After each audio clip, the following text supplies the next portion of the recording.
What's up, guys? Welcome back, man, to another episode of I was about to say Terrible Tale Tuesday. Another episode of the Sim Standard Podcast, man. Myself is Smitty. We'll be hosting tonight's show, like always. Maybe we'll have an appearance from Azure, maybe not, but we'll see. Yeah, man, episode 156, moving right along. It's crazy to think that we are close to 200 episodes, given the fact that we once had another show, you guys remember, on Blog Talk, that had over 100. So we've been doing this thing for a little bit of time, man, and it's all due to you guys supporting the effort, because if it's not for you guys, I'm pretty sure we wouldn't do it. Which leads me to the next thing. And Smitty probably can definitely agree with this. Again, man, we're going to keep stressing every single week. We need you guys to provide topics. We need you guys to either give topics or come on to the show and be a panelist. Reason being, there's not a lot to talk about when you're just asking the two of us, especially right now when there's a lull period here with gaming. So, we just try to find things to talk about. And let's be honest, do y'all want to hear us repeating the same thing over and over and over? I'm sure there's a ton of things that you guys want us to talk about, even if it is repeating something. But at least that way we know we're always delivering the content that you guys want to hear and see or what have you. So, giving you the topics for the night, man, and shout outs to a couple of community members who did provide a few of them. What I'm going to start doing too, man, is copying your Twitter names and things like that so people know who's giving the actual comments. If I can look on Twitter here tonight, I'll let you know who's giving us some of the topics. I know one of them was from our man Matt, ML. One of them will be, are players afraid of facing LeBron James? Reason he asked that question, we just want to know, is there a reason why a lot of players seem to be going out west? And, or, is it because the Eastern Conference has been weak? So is it a competition thing, or literally do they not want to face the Cavs or what have you? I think he will come on tonight because he wants to, he says I would like to come on and rant about that. So I'm sure we'll have him on and let him go further, deeper into that topic. We also want to talk about the importance of defensive improvements in Madden versus past Maddens. Another community guy gave me this as well. I'll find his name on Twitter and let you know who provided that topic. And, we just want to go into the fact about, some people believe that there hasn't been any changes since the coming over to PS4. So that should be an interesting topic. Here's another one, Smitty. Got into this kind of a conversation here in my last stream. Mm-hmm. Are sliders in sports games necessary? So we're going to discuss whether they're necessary, why they're there, et cetera, et cetera. I'm sure that'll branch into various different topics. Smitty knows this as well. We've even talked about injury sliders, in CFL offline. So that's something I'm sure we'll dive into as well. And then last but not least, or whenever it comes up, we want to know how you guys feel about Clint's explanation about mouthpieces not currently being in Madden. If you haven't seen it, I have the link down in the description. The shout outs to Sports Gamers Online. He did his 4-part series breaking up his interview with Clint. He asked the question. Clint gave his response. And I want to see what you guys have to say, because the response I've been seeing from people is kind of funny.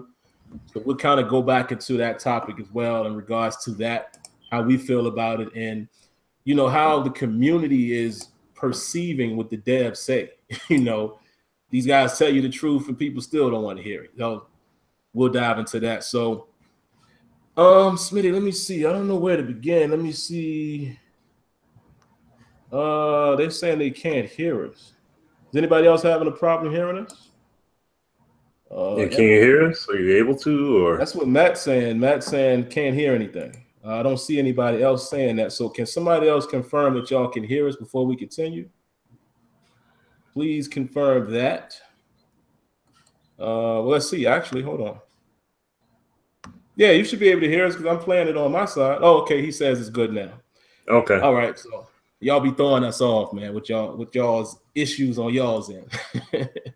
But I guess, man, since ML is commenting, if you want to come on right now, let me know, man. We can kick it off with that. Actually, what I will do, let me go ahead and send you an invite. So maybe that could be the first topic. And I'll throw it to Smitty first. How do you feel about that, Smitty? You know I'm interested in hearing your thoughts, because you always dive in deep with the basketball stuff. What's going on, man? A lot of these players, are they leaving the East because of LeBron James? A, are they afraid to face him, which, the stigma there. B, is it because the East, Eastern Conference is weak and they want a little more competition? C, is it just better opportunity out West? What do you think? Well, I mean, the thing is that with some of these guys, they made the move over to the West because of trade. It's basically because they were part of a trade. So some of these guys only have 1 year left on their deal, or like Paul George, for example, he didn't re-up. Now this is one thing as well. If it was like that, think about the recent move with Gordon Hayward. He came over to the East. You know what I'm saying? He left Rudy Gobert to come over and play with Isaiah Thomas. So it's like you have that deal, but then you look at Jeff Teague and that situation there, and you look at Otto Porter. Even Otto Porter, he wasn't looking to leave. He just was trying to get a big contract. That's why he went ahead and just got that. He basically got that. What was it, 106 million or whatever? He signed that sheet, so in that way, Wizards would go ahead and match it.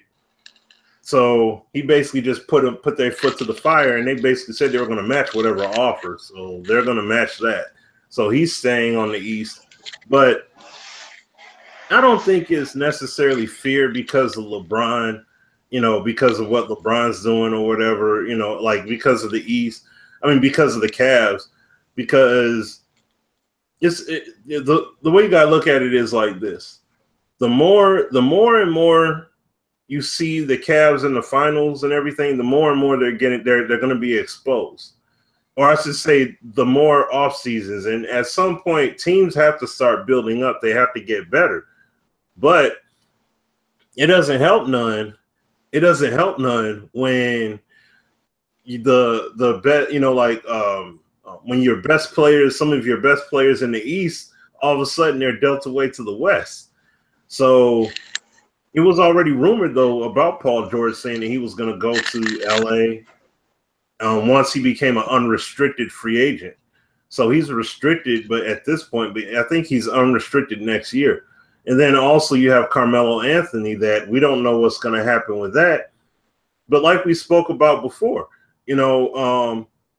Cleveland could possibly re-up and have Wade, Chris Paul, and Carmelo all on the same team. So that's very possible for those guys to basically make it a last hurrah kind of charge for a few years together, because those guys, a lot of those dudes are getting up there in age. And, LeBron, I mean, he came out of high school, but my man's got a lot of mileage on him, you know what I'm saying? So even though he's playing, he doesn't show any sign of slowdown, but at some point, he's going to slow down. And that's why he needs, as he gets older, he's going to need to have that kind of help so he can keep up that level of performance, because it helps spread the floor a lot more instead of him having to shoulder the load, so to speak. So, but like I said, I can't say that, it's a wrap on him. It's a wrap. I mean, that people are scared. I wouldn't put they're scared on it. I know it's going to be a few years time, but you look at Markelle Fultz. I mean, my man's showing out in the summer league right now. He's balling. But you see what he brings to the table, and you see what Philly brings to the table. If in 2 to 3 years' time, I mean, we already know Embiid is legit.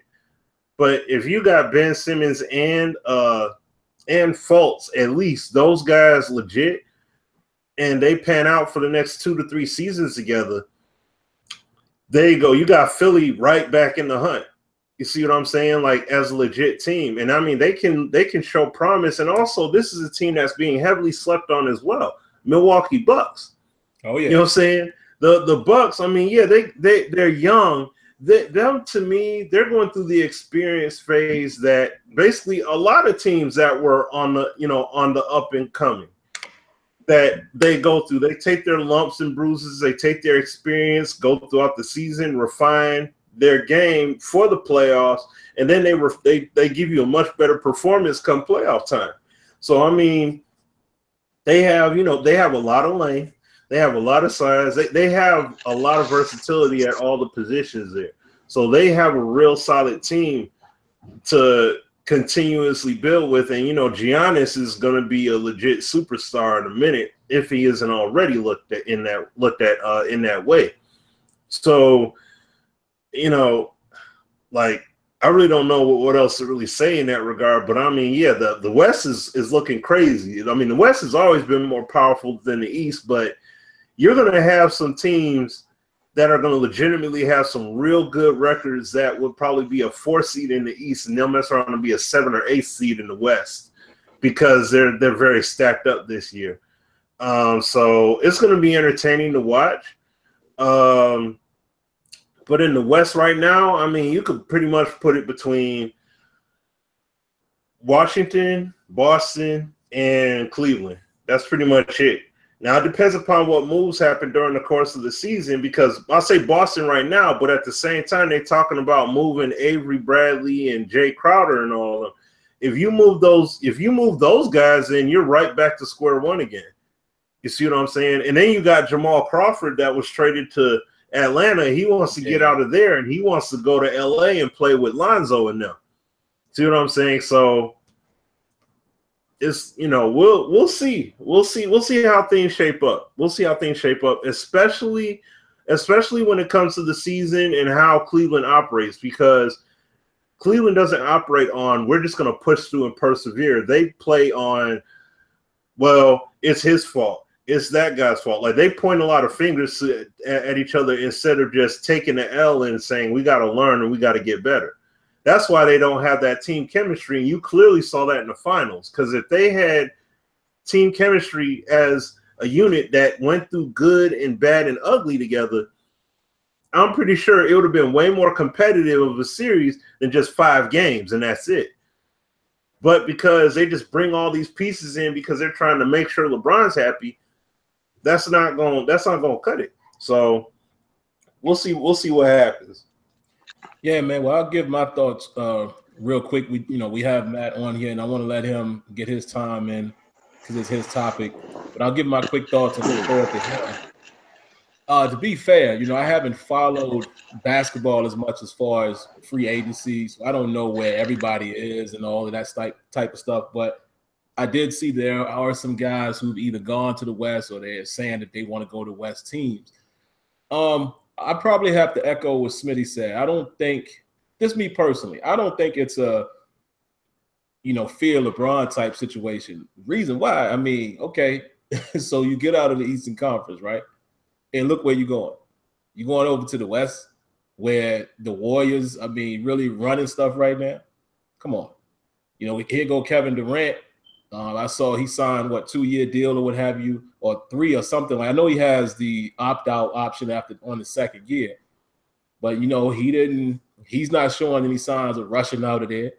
Steph Curry just got ridiculous money to stay there. Iggy ended up coming back. There's your bench. So I'm like, come on, man. I can't go that far. Now, does LeBron's presence, I don't want to say put fear in anybody's heart because they're grown men, but it's almost like the Jordan situation. The East was probably, well, I'm not going to say that because back in that era, they weren't scared of Jordan. Charles and them weren't scared of him. The Pistons wasn't. The Knicks.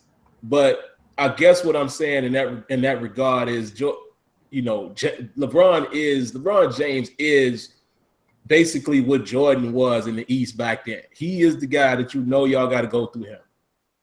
So you're either building your team to try to go against these guys and see if we can get out the East, or like you said, go to the West and it's going to be the same situation because you ain't got to worry about one guy.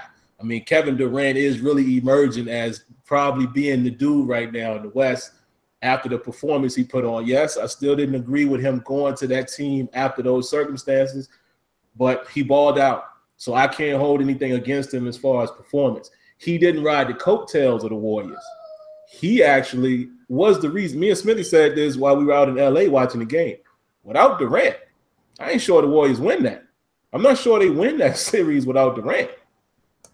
So I'll give him a little pass on that. I don't like his decision, but I'm not going to hold it against. I don't know the man, so I'm not going to curse him and all of that. I just didn't like that decision. If he was my homeboy, I would say the same thing. Like, I don't like you doing that, but look, I'm happy you got your ring, whatever, because you balled out and you played your heart out. But guess who else is out there? Have you ever heard anybody named Kawhi Leonard? Yep. James, they cook him up. James Harden. I mean, it's other dudes out there. Even a Russell Westbrook. If you a guard, you might get rotated on him to defend him. Do you really want to see Russell Westbrook all the time? So I don't know if I would say they are afraid of LeBron James. I think if they are, going to the West is not going to solve your problems. It's just my opinion. But Matt, man, come on, man. Definitely want to hear what you have to say on the subject, man. I know this is something that you wanted to cover. So yeah, man, the floor is yours. What's up? Yeah, what's up, Hey, man? what's up? Not much. Just sitting back, listening to y'all. I'm sitting there trying to rethink everything. I just see now Spurs just signed Rudy Gay to a 2-year deal. Oh wow. Yeah. So, Nice. because I know the whole topic was about before this, the issue with super teams. How there's not, it's like this. There's only so many super teams out right now. So you got Golden State in the West. To me, it just felt like you're giving yourself a harder chance to making it to the playoffs if you go to the West State, as opposed to if you go to the East and help build the team over there and give you a chance to beat LeBron. See, my issue is with people comparing LeBron to Michael Jordan. This dude always makes it to the finals. But how about you guys stop this dude from getting to the finals?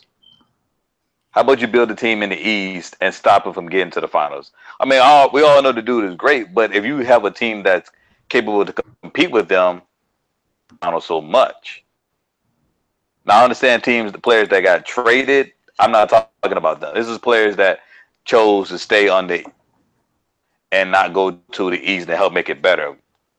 It's because it's like players are just taking a chance of leaving the East, and that's why the East always seems to be weak.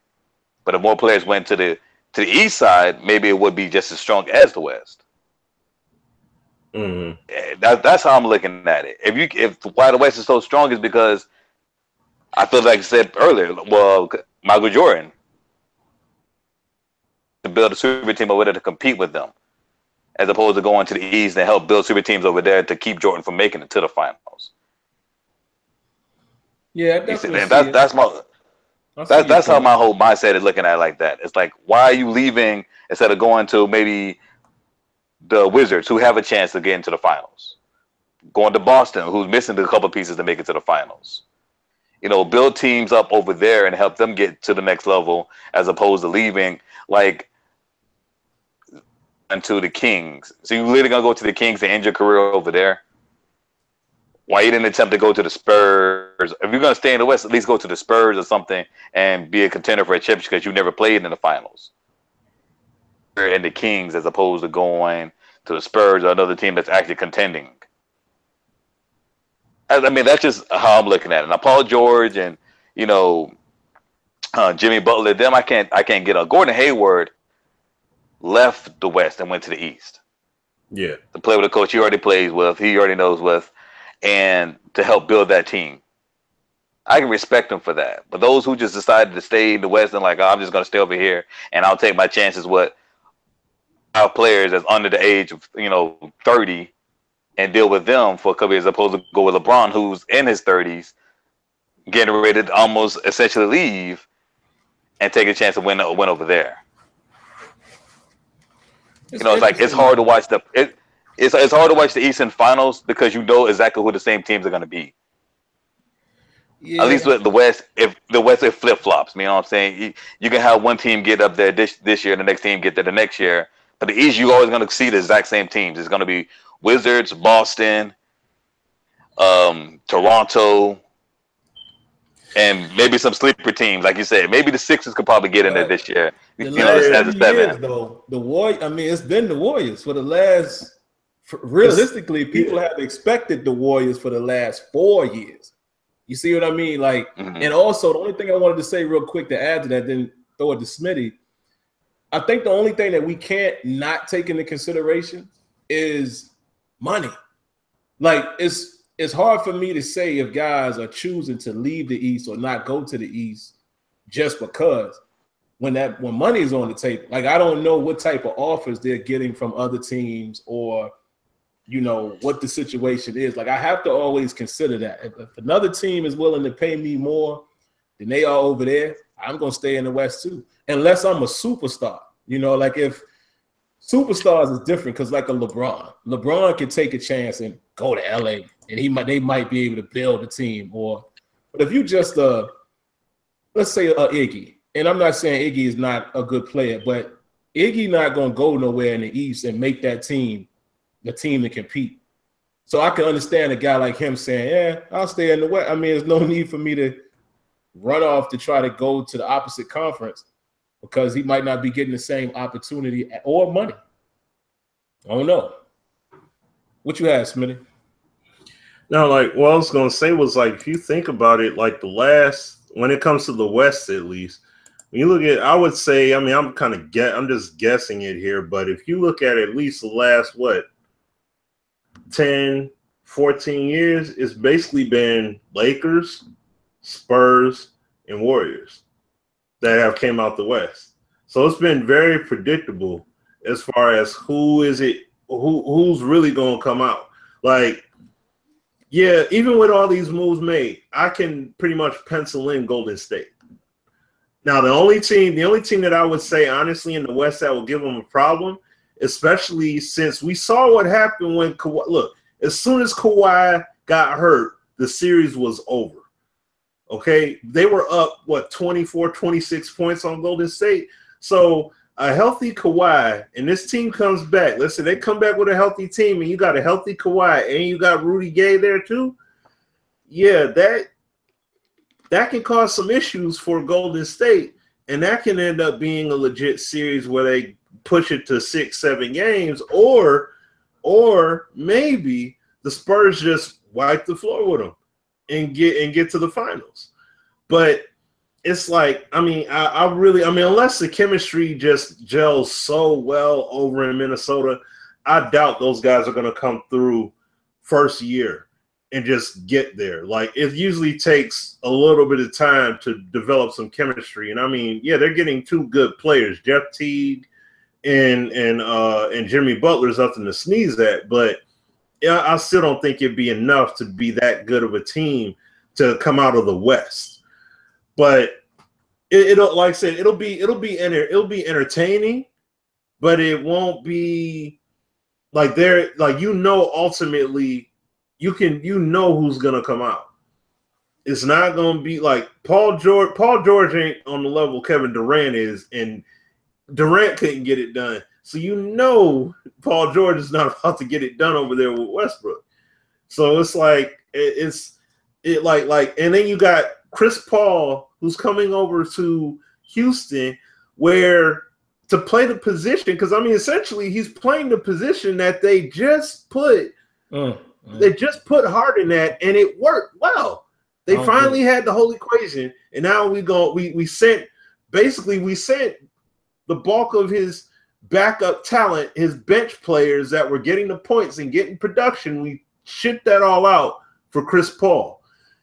Yeah, we know who's gonna make it. You know what I mean? Like, we can predict that now, and that's the part that it does suck, but it's all about just seeing at this point how do they go about it. I mean, the East is way too predictable, and I mean, yes, but I do agree with you though as far as the whole Jordan stuff.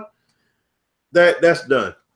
Like, he ain't on that level. He's not on that level. He's been to the finals that many times. When he had these super teams that basically said, if you don't put this together, I ain't coming. And then you get to the finals and you get beat. I mean, you keep getting beat time and time again. You can't beat. I mean, he's in the greatest conversation, but he's not on that Jordan level, like as a player, and let alone in terms of leading a team, because things that happened during that Warriors series would not have happened with Jordan on the floor. That's just point blank, period. So, yeah, I mean, I hear what you guys are saying. It's a pet peeve right now, just watching the NBA, and it's being so predictable. At least I just want to see somebody compete with Cleveland, so they won't be winning 4 straight. You know what I'm saying? The whole finals, all the way till they get to Golden State and then they lose.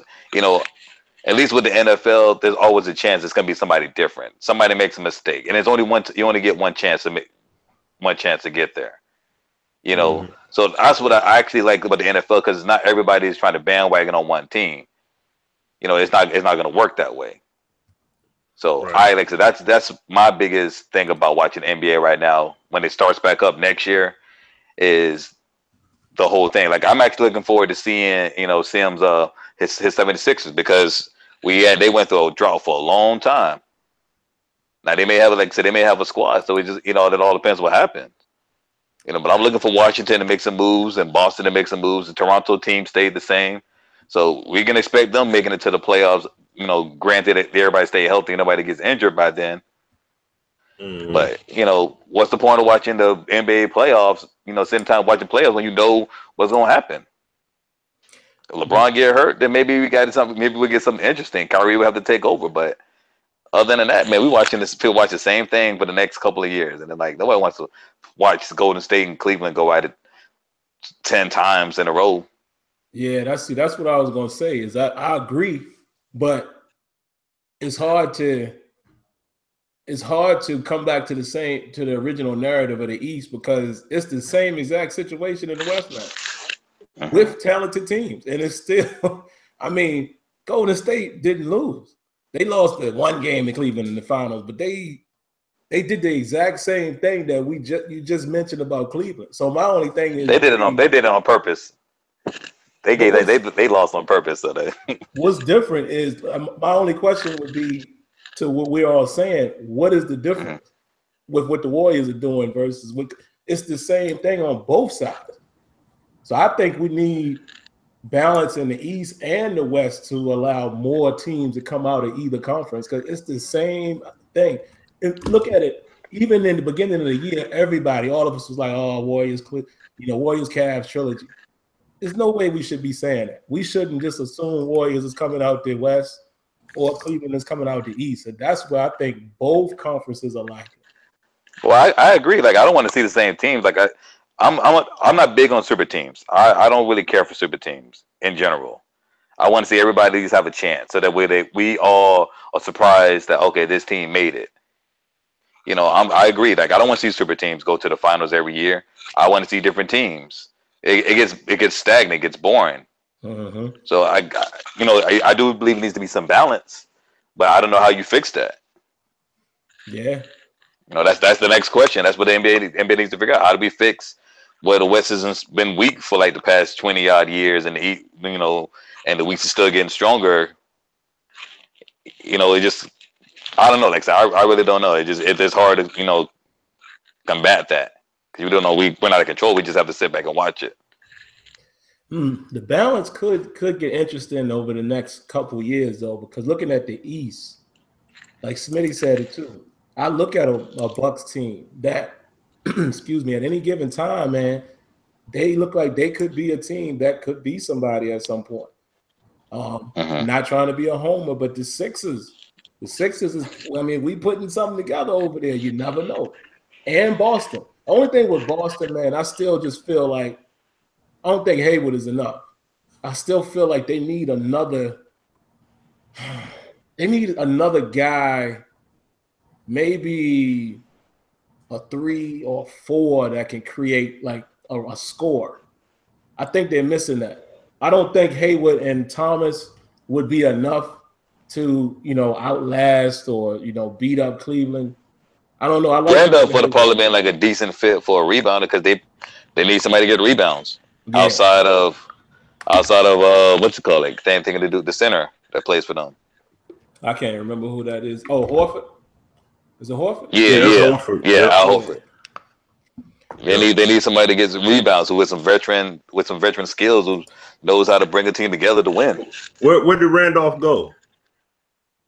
He went to the Kings.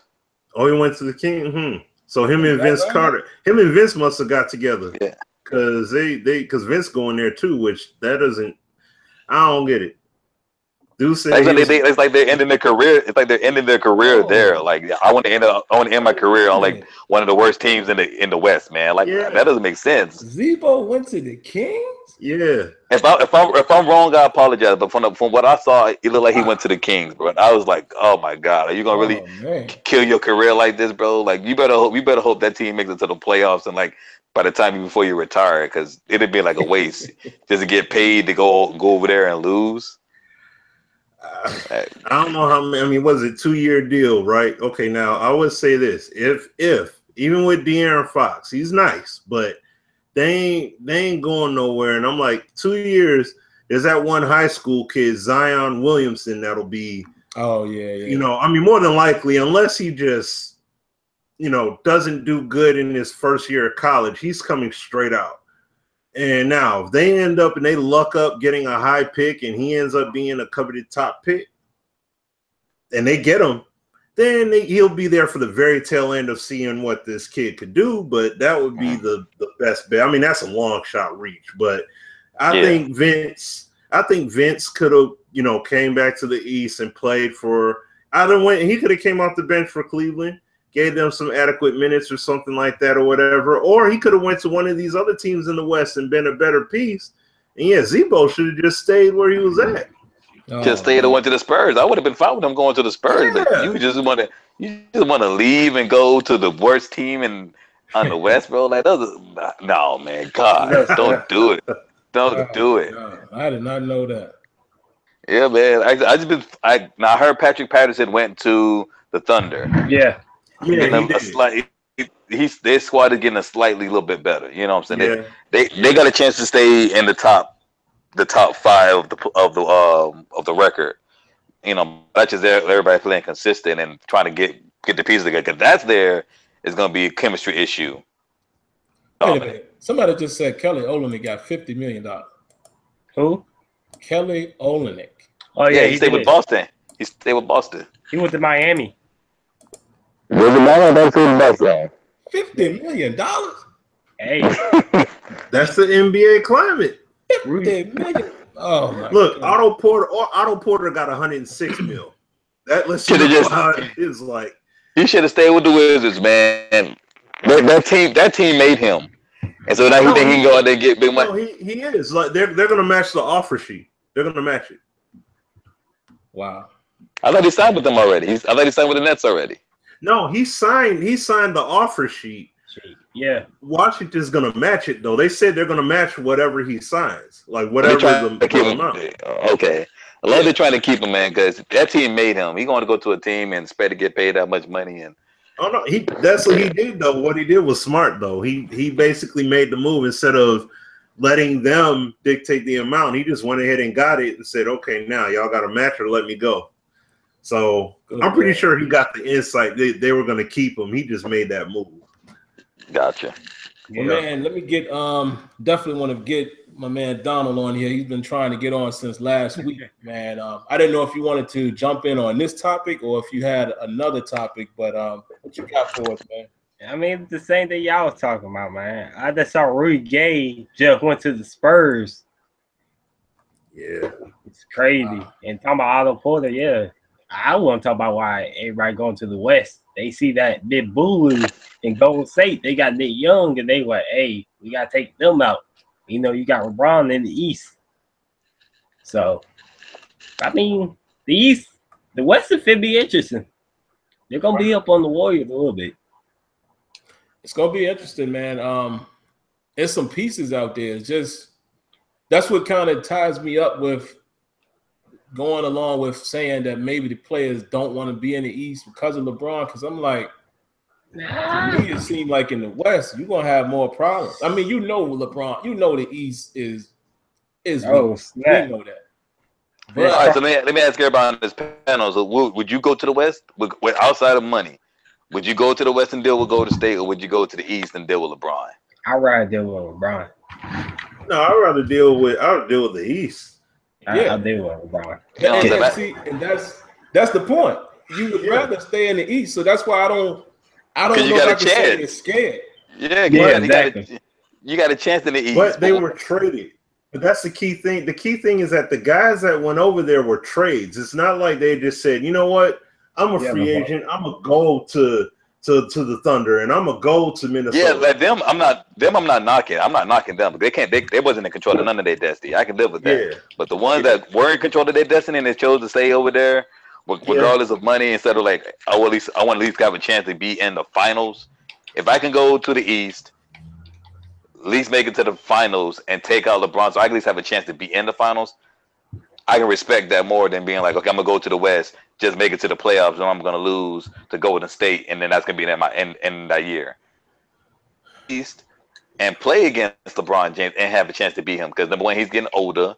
You know what I'm saying? You got to deal with Kevin Love, you got to deal with Kyrie, but if I have a team that's just as good as them and I have a chance, then I'm gonna take that chance. Right. Mm-hmm. I feel you. I'm with that. The question directed more towards why wouldn't these guys choose to go to the East to do that, or are they scared to stay there and play against LeBron? Because that's how I read. Like the initial question, it read. Yeah, that's how I put it. Yeah. To me, it sounds like fear, man. I don't know. Outside of the money. And outside of money itself, I look at it from outside looking in. That's how I look at it, as opposed to them somebody like staying over there and building the team up in the East to help get there. Okay, let's look at it like this. Okay, in the East right now, Paul George is traded away. You're Jeff Teague and you're on the East. Where do I go to compete? You can't go to Boston. They already got the guard. Yeah. You can't go to Washington. They already got the guard. But they need a backup. They need a backup guard. You don't go there as a backup. Not no Jeff Teague. You're an all-star guard. If anything, you're trying to play to get more money. You want to be the marquee guy. You don't want to give it up. Well, then you got Chicago. You got Chicago that could. They're still missing a couple of pieces, but you got Chicago. And then that's not. I understand Jeff Teague is maybe a starter. Yeah. But if you happen to build the team up, you go where you got to go to help build that team. So wherever you can help build the team up, you can't say like you can't look at it like, okay, well, if I'm a backup, this sucks for me. But if you go there and just help build that team up and be okay with that, then that's shit all that matters. But I know most people don't think like that. Not as young as Jeff Teague is. Teague is at an age where he can max out. He can max out on making money. It's like once you've made your bread, now you can settle in and lock in.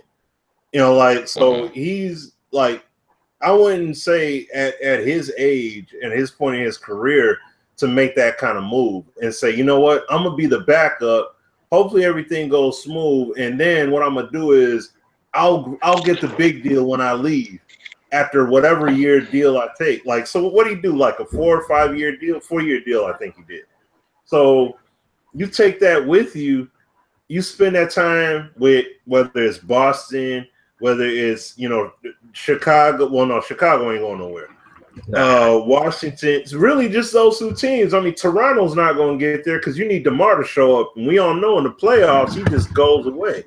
So you Kyle Lowry, he's not going to be able to carry the load. Like, this not going to work with relying on the guard play like that.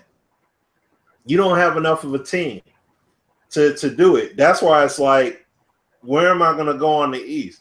But on the West, you got bigs like, for example, Minnesota. Yes, they're a younger team, but you already got your 2 guard, you already got your 3, and you got a legitimate center. You have a legit team to work with already when you go over there. You know what I'm saying? You look at OKC. Everybody else there is serviceable, even though they made the move with Paul George. But like you said, they got Patterson. That's a better move for me to make. Now you look at, I'm sorry, I forgot Philly. Okay, now Philly. Okay, that's more of the upstart, young squad, not fully proven talent yet. But you got JJ Redick that came over there for the year. See, these dudes came over more on a rental basis. JJ for a year. Who else again? They got Amir Johnson went over there. Yeah, he went over there. Yep. Somebody else that went over there too, I think, to help out. So it's like they have a nice team that if they prove to be something between Fultz and Simmons, we already know what's up with Embiid. And if Okafor is healthy, you got yourself a nice team of pieces that you can say, okay, you know what? Inject a veteran in there that can help bring it all together, like another veteran or two that could really help their team mold. And then now you'll have somebody else that'll rise up along with Milwaukee. You got your Milwaukee squad. You got Boston, Washington, and then who's the point for Milwaukee? You say what? Who's the point for Milwaukee? Marcus Brogdon. Brogdon. Carter Williams was it, but he gone, right? Yeah, he's gone. He was the Hornets. Oh, was he? Jeff T could have went there to Milwaukee. I don't think about it. He could have been. He could. You know what I'm saying? If you're looking for a starting position in the East, that's one team that's consistently building. We don't know their options though. That's the only. Yeah, I know. I'm not throwing in options. Like I'm not adding options because I don't know what the situation and the conversation that they were having when they made those decisions. Exactly. My whole thing is I'm looking for competition and I'm a competitive person like everybody else that's probably on this chat right now. So I'm looking to have competition. I'm looking to watch sports and be and I want to see something that I haven't seen yet. Right. When it comes down to the end, when it comes down to June, I don't want to see the same teams in there. Which granted is probably what's going to happen. So that's all. Just like. Oh, sorry. Go ahead, man. Go ahead. Yeah, same thing with the Super Bowl. I don't want to see the Patriots back in there again. I want to see somebody else. So that's all I was saying. I don't want to keep up too much of y'all time. I know y'all got other stuff y'all want to talk about. So I just appreciate y'all having me on the chat, man. Yeah, no doubt, man. I definitely get it. I want to see different teams as well, man. And before we jump to the next topic, anything else you guys got real quick?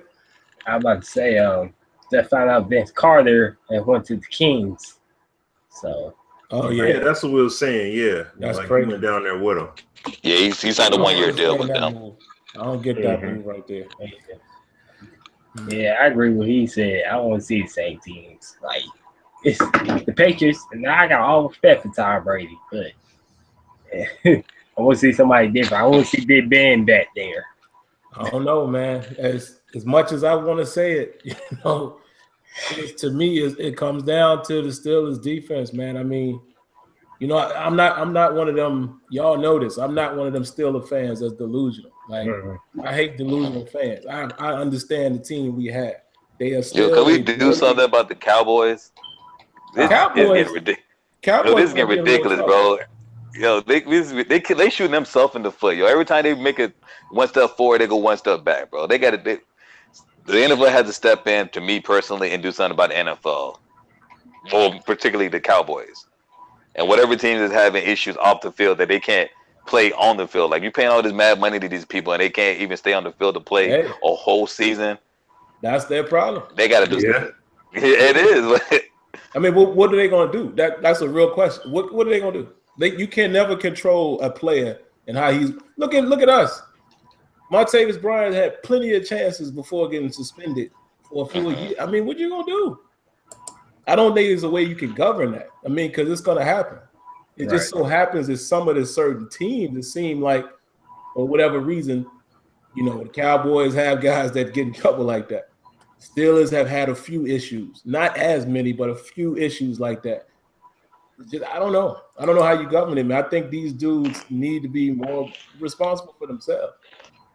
I mean, because I know the Bucks, they had Safarian Jenkins, and when he got the DUI, they let him go like off the rip. Like they released him. You know what I'm saying? Like, I think it's maybe to me it needs to be more of that going on. Like, if you get in trouble, fence, okay, whatever, we'll give you a shot, but you know, we'll give it a chance. But like as many times Randy Gregory had the same thing, he hasn't even played on the field yet. He's done had 7 of the same things over and over again. Like, it's time to cut. It's time to cut this dude. Yeah, it's time to move on. It's that's the more stricter organization. rules when it comes down to people like that's been breaking the same ones over and over again. Like, dude, it's your last shot, bro. You break the rules again, you out. It's a wrap for you. You done. Yeah.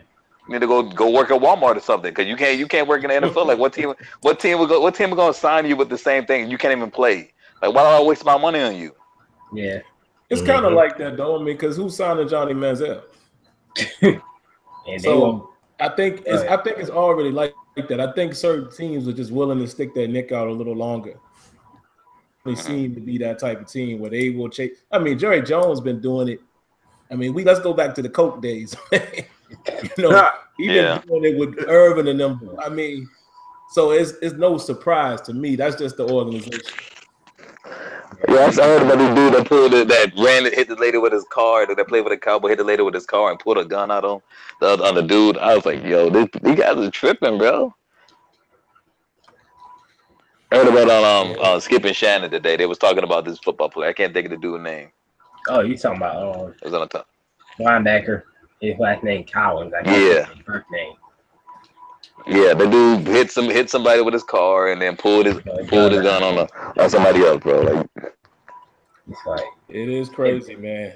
They won't get a guy like Josh Gordon who's trying to get back a chance.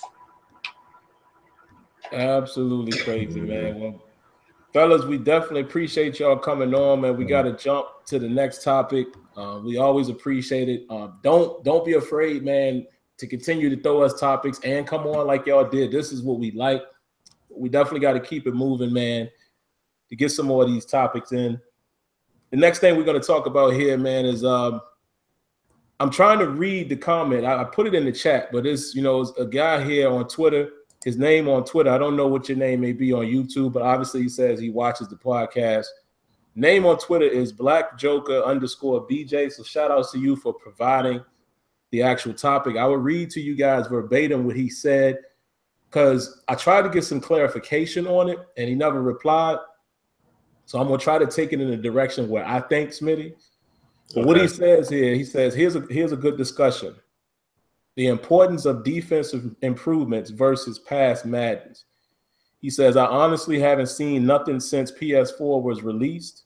And then he says, I know there were a few, but how effective they were versus this upcoming title. What I take from that is he's saying he hasn't seen many defensive improvements, and he's not sure. It sounds like he's saying how effective they may have been in the prior gen versus what we have in this coming title. Or he could be saying how effective are they now versus the past. So I was trying to get clarification on that. I'll kick it off, Smitty, real quick. Initially, when I read the first part of it, and I saw the second part of the question statement, he says, I honestly haven't seen nothing since the PS4 was released. That threw me for a loop, because I'm like, really? Right. I mean, I don't know about that one. I mean, the DB and wideout interactions, even though, it's not as user controlled as we want it to be. I mean, look at all the stuff coming now. ID to Mike. Defensive assignments is coming back. I mean, reach tackles, controllable reach tackles. So it kind of threw me for a loop. I'm like, since the PS4, there hasn't been anything. So then I asked the question too. I said, hey, what's missing from the last gen? And I guess, Smitty, we can dive into that as well. And I'm trying to think on the fly what may be missing. All of the stuff that I'm coming up with is returning. The biggest miss, I think, has been the defensive assignments, best on best.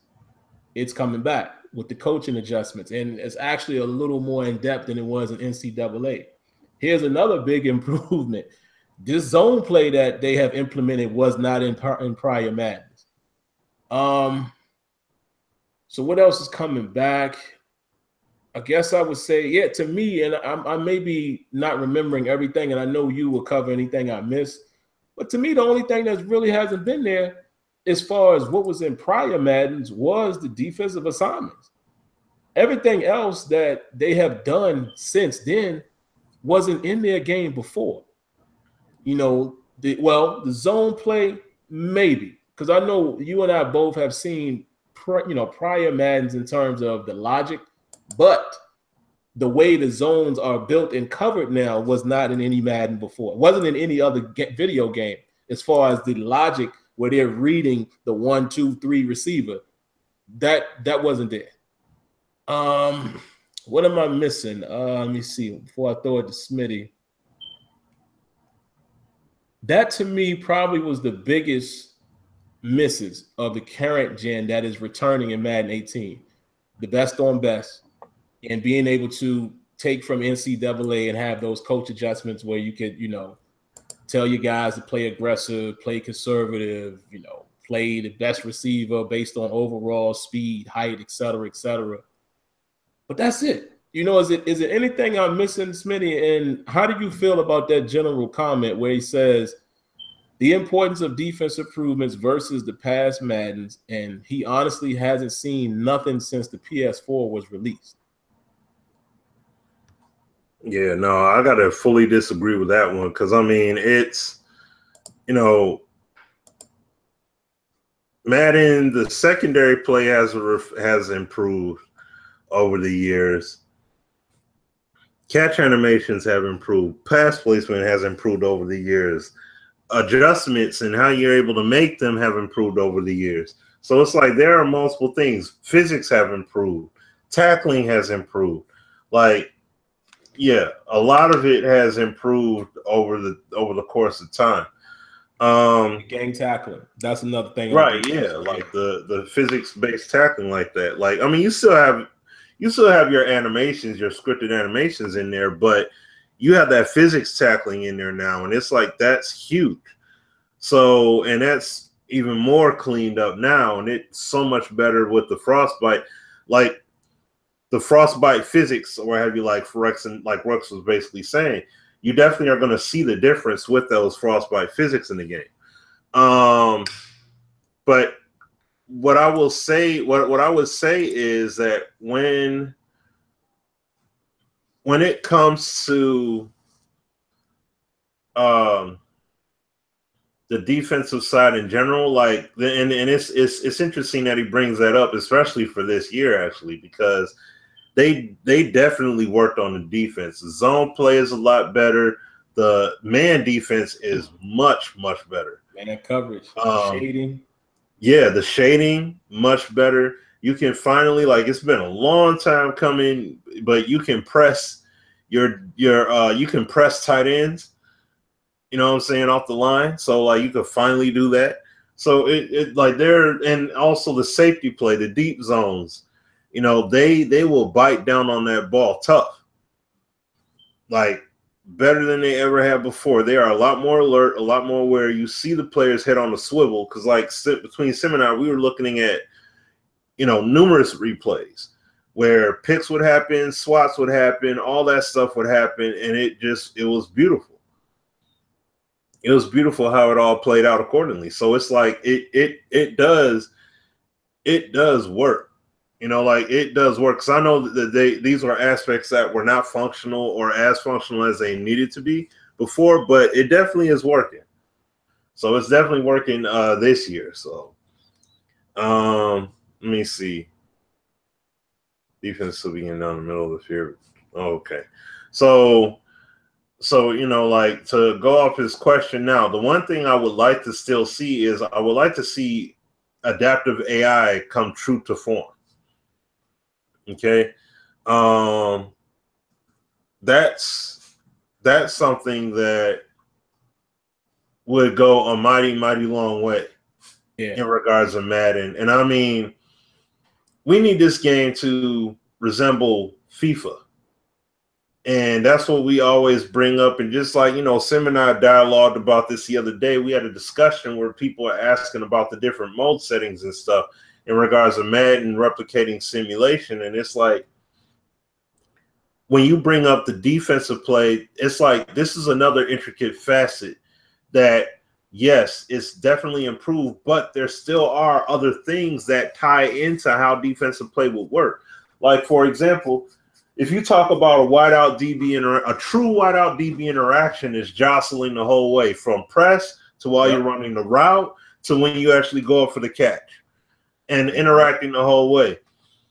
In FIFA, you can have two players running along each other side by side, bumping each other, elbowing each other, putting their hand on the shoulder, pulling them back, grabbing the jersey, tugging and all that stuff. Like, they will body each other to get position and stuff like that. And you see it. You could go on the replay and look at it. It's just not two player models just rubbing up against each other, running downfield, and then they just go up for a catch and you see physics interact. Like, no, you're seeing dudes perform actions against each other the whole way through. And I'm like, that's what we need to see in Madden. And plus, and that's why to further get into it, the player movement, the player footwork comes into the picture, their size, their strengths, in relativity to where the ball is, their momentum, like all those things come into play. Just like you play FIFA and you see a corner kick happen. That's the perfect depiction of wideout DB interaction. That ball is up in the air. Where's your relative position between defense, offense? And you try to meet the ball in that point, and you just see a logical animation try and play out. That's it. Whether you're able, if I'm a defender and it's out of my reach, I'm going to perform this particular animation where I can't reach the ball, but I can at least try and affect the receiver. Maybe I could pull his arm. Maybe I could just hit him. Or maybe, I can try and grab him in a way that when we hit the ground, the ball will possibly jar loose. You know what I mean? Like, that kind of stuff happens in FIFA. It happens in PES too. But it's not happening in Madden yet because we still have those sequences still do happen. And it's like, I want that to be gone. And Rex already knows that. We've let him know that. Yeah. As we made that very clear. And you've heard him say it when we was on Blog Talk. Motion. He brought that up when we made that point. I know you guys don't like the wideout DB interactions. Our end goal is poetry in motion. They ain't met it yet. Okay? Even though they're getting there. That's what I'm saying. Yeah, they're definitely getting there. Like they started right with that. We'll leave it with that cliffhanger. It's coming. Right. They focusing on player movement. Trust me.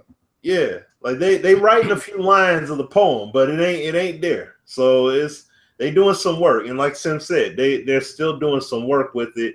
And they know, hey, if you listen to the interview from what's the gentleman from SGO, heard him talk about weather. So you know what I'm saying? Clint already talked about weather. The gift and the curse of being a game changer, boy. Right.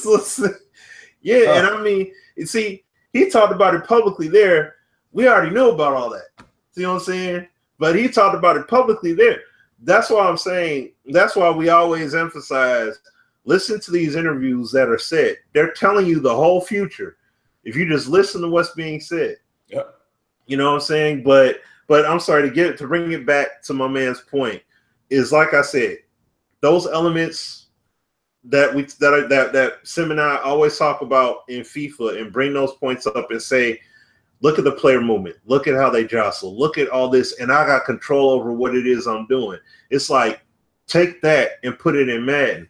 You guys are going to find out, for those of you that decide to play, you're going to see in Live 18. Oh, man. Look at what I'm doing on defense. Look what I'm doing on offense. I got control of what I'm doing. Mm-hmm. I need that in Madden. That's what we're talking about. You're going to see exactly what we're getting at. But it's not all the way there in Madden yet, but you're going to see how it's improved. You're going to see how positional advantage works and how it makes sense. Patience trigger and certain instances happen. I'm like, oh, that's the positional advantage there that he had talked about before. That makes perfect sense. So I saw him reply to somebody, but he had said this a while ago. He said that the blogs and stuff like that are going to be coming this month. He said late July.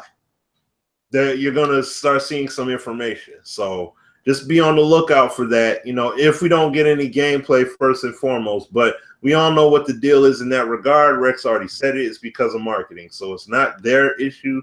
It's beyond his control. Nothing he can do about it. So. Speaking of which, man, and by the way, I just sent Dez an invite. Dez wants to come on for a moment. Two things I want to say real quick. One, I just want to read you guys something that what Smitty alluded to that we discussed offline, you know, with some other game changers. And I want to say this real quick, just so your expectations are not extremely high. Me and Smitty can't guarantee that we'll have gameplay of Madden 18. Things have been done differently this year. You guys know most of the time we do, or at least one of us does. But like they said, there's going to be a capture event. At this moment, I don't know whether I will be invited to it or not. Smitty doesn't know. Mm-hmm. So it's just giving y'all the expectation. It could be very well that other guys get invites and I don't, or Shop doesn't, Smitty doesn't, or we don't know. We never know. We've been fortunate in the last few years, but I'm just giving you that expectation because I know a lot of guys have been asking, hey, man, when you going to have the gameplay? I can't guarantee that I'm going to have it this year.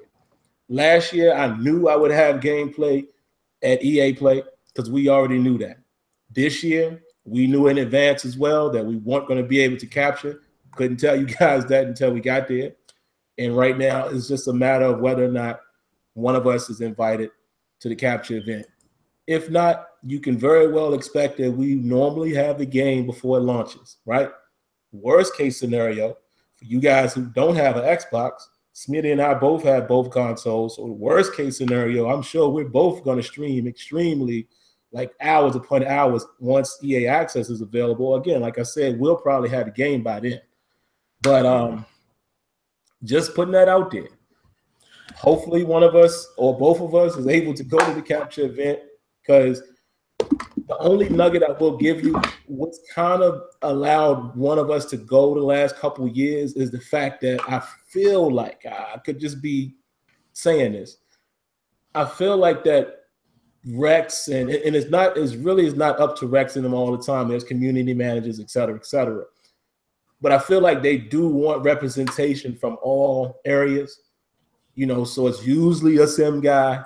It's usually an entertaining guy. It's usually a large, you know, somebody who has a huge reach. So we'll see. But I just want to give you guys that expectation. And while we wait for Dez, let me read you guys something. This is interesting, man. We had a conversation with the other game changers, and one of our favorite guys that you know, basically brought us into the program, no longer with EA, but he still stays in great communication with most of us, posed a question. And I'm going to tell you what his question was. I won't read everything, guys, because this is a lot of stuff we say in here is confidential. But it was just a general discussion. He says, is sim football a real thing if said sim footballers can't define what the term sim means? I have said that for years, along with Smitty. We should be saying replication. So then I went in and said, he says, sim guys just want to see what happens on Sundays at the rate it happens, while attorney guys want to be able to do what happens on Sundays whenever they make the right play call for it to happen. I agree with that statement. Now, what I wrote in there, and this guy actually agreed to what I was saying, won't read the whole thing because it's super long, but I basically said, truth be told, the game is not in a position to replicate simulation football. In the real world, and I said, I know Azure don't want me to bring this up, you know, kind of a joke there. I said, but you remember a couple years ago, Pittsburgh Steelers were in Tennessee. They gave Le'Veon Bell the ball repeatedly. He rushed for 206 yards, running the same play. Same play. You even heard a Titans linebacker say, it is the same play, even called where it was going. They couldn't stop it. Now, basically what I said here is the reason why they couldn't stop it, that night, Bell and the offensive line were dominating. It wasn't nothing they could do. Nothing they could do, right? So I also went on to say the difference is in Madden, when someone runs the same play over and over, we all call it cheese, us sim guys. But why is that? It's because the game is not currently in a position where it can acknowledge that. Goes back to what Smitty just said. There's no real adaptive AI that allows the game to say, wait a minute, they running in the B gap. Oh, they doing counter trap. You know what? The linebackers don't all of a sudden say, I ain't gonna get pulled. I ain't gonna get hit up with that pull guard this time. No, I'm blowing that up. There's none of that. There's nothing that tells the corner, I'm gonna creep up. I think a run is coming. They running the ball. None of that. There's nothing that tells, again, I'm being a homer here, but I think y'all will agree with this. There's nothing that allows a Palomalu to creep up on the line. Like, nah, this ain't happening again. You understand what I'm saying? So we call it cheese, but my point was, in reality, that's simulation. Look at your favorite team or look at any team. How many times do they run the same play? Plenty of times. That's not necessarily a non-sim thing. It is a live exploit. I'll give you another example. You know, I always stick to the team I know because that's the team I watch the most. You guys do the same thing. That game when the Steelers played the Patriots in Pittsburgh last year, when Ben Roethlisberger was out, they kept running a drag to Edelman the whole game. Why? Because they caught the Steelers in dime, and they had, for whatever reason, they had Timmons being matched up on Edelman instead of Shazier. Shazier was on the other side, and they ran it over and over and over. Edelman had like close to 100 yards, 9 catches for like 99 something yards. Now, is that an exploit or is that simulation? It's simulation. And in that situation, it was nothing the Steelers could do. The only thing we could have done is like, all right, you know what? We're going to match this guy up against him this time, or we're going to keep somebody on this side of the drag. But my point is, as much as we harp on simulation, we all want the game to do all of these things. But like Smitty said, and I've said this several times, until the game gets to a point where a couple things matter. Adaptive AI is in there where, no, I don't want the game to do everything for me, because that's always the complaint. Smitty knows this. We get from some other guys in the program, that more attorney guys. And I'm like, dude, you can only control one person. So don't give me that, oh, make adjustment. No. I can only control one guy. I want real AI, just like in Backbreaker. For you guys who remember, I know Neff remembers this. Yep. Beat a guy 2 or 3 times on a deep pass, he gonna start creeping up or backing up. It would happen. So we need that. We also need physical stature to matter at all times. Yep. We need your player's relative position to matter at all times. If I'm 6'4" and you're 5'9", and I'm in the inside position, I'm going to catch that ball more than likely unless I just have Butterfingers that day. Stuff like that has to matter. Until those things are in the game, most of the sim aspects that we all would love to see, we're not going to get them to the degree where we want them, because the game is just, and I think once you realize that, that will probably temper some of your frustration, because Smitty knows when me and him both went down there for the first time, we was the big bad sim standard. Man, y'all don't do nothing right. Blah, blah, blah, blah, blah. Then we got educated. And now we learned that, yeah, the game just ain't there yet. And that's the truth. It just ain't. And it's not a flip of the switch. Like Smitty said, FIFA built that up. Mm-hmm. Now we got the guys who are doing that, but unfortunately, we just got to allow them to replicate it the best way they can until it gets there. And that's the truth of it, man. So I think we're getting closer, but I just wanted to throw that out there, man, because I think that was a very important realization that I had, and I think most of you sim guys can appreciate that. Some of the stuff that we asking for the game is simply not in position yet to handle those things. So we got to keep fighting, and Smitty and I do this every time we speak to the dev. We got to keep fighting for stuff like what Smitty said. Take away some of them sequences. Do like live. I'm telling y'all, when y'all play live, y'all gonna see. That was your fault. You didn't get the steal, or you got your ankles broke. You gonna see. So just wanted to say that real quick, man. We do have Dez on now. So Dez, come on and bless us with something, man. I know you got something important. Yo, what's up, man? Yeah. Yo, What's up? So it's funny because like a podcast I love, but a comedian Alonzo Bowden called "Who's Paying Attention," and the title of that podcast, "Who's Paying Attention," is a question that we just have to continue to ask everybody around this game, because I just feel like some of the questions and some of the comments is just like, what are you doing now? Like, what are you reading? What are you watching? Yes. What are you playing? Like, the question I think for some people is just like, do you even know what to look for in the first place? And Sim, this is when we were having the hip hop debate, when I said I don't understand what you're talking about when you said that Kendrick's Damn had some sonic misses. I'm like, that's in the same way. That's in the same way the dude who I'll be friends with today because we played JV together, and it didn't go past that for him. Like, when we have conversations about football, I'm like, you just don't see it the way I see it. And then when I have a conversation with somebody who played, SEC, in some type of power conference or in the league, I'm like, doesn't matter what I have to say. Like, I can't see it how you see it. I don't understand it the way that you understand it. It's impossible for me to. I don't care how many textbooks I read in training camp. Like, you just know more, yo. It's just that simple. And when you watch some of the commentary around these from the community play out these topics and just kind of the overall opinions of where the game has been, I'm like, all the conversations start after we already understand the fact that the game isn't where it needs to be from top to bottom, yo.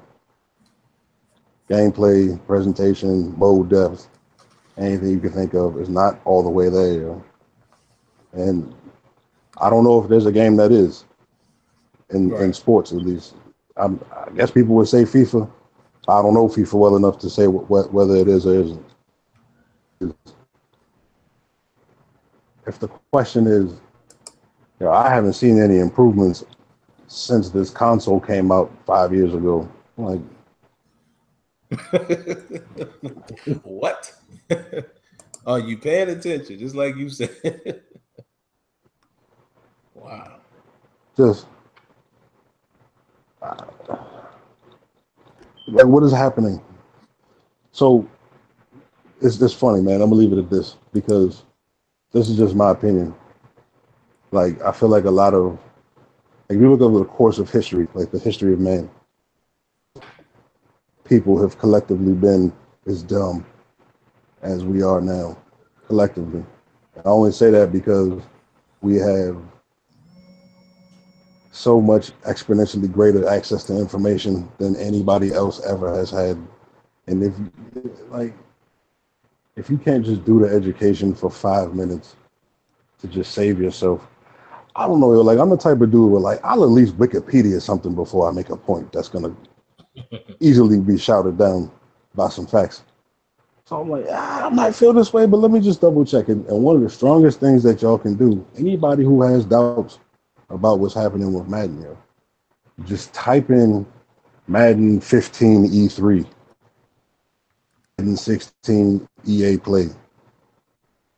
All the issues that we had at that time, listen to all the feedback that we were given at that time, listen to Clint was saying at that time in the interviews, and if you look at the progression of all of that, and you look at the overall bigger picture of everything, of them saying, all of our technologies into just one massive EA suite, and all the games are going to be the same foundation. Like, that to me is signifying like a massive change in what's about to happen in the way that they approach all of these games, that they approach us as consumers.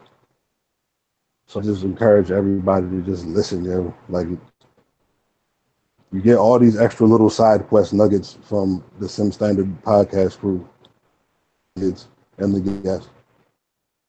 And if you don't have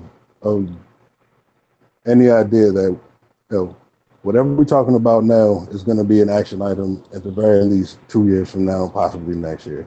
And so just get what you need out as far as some real actual situation that you need to be addressed. Throw a couple clips of footage on it, and let's just keep it pushing, It's just like saying, who's the greatest ever? You don't even ask, like, the question is who's the greatest after Jerry Rice? The question is who's the greatest after Michael?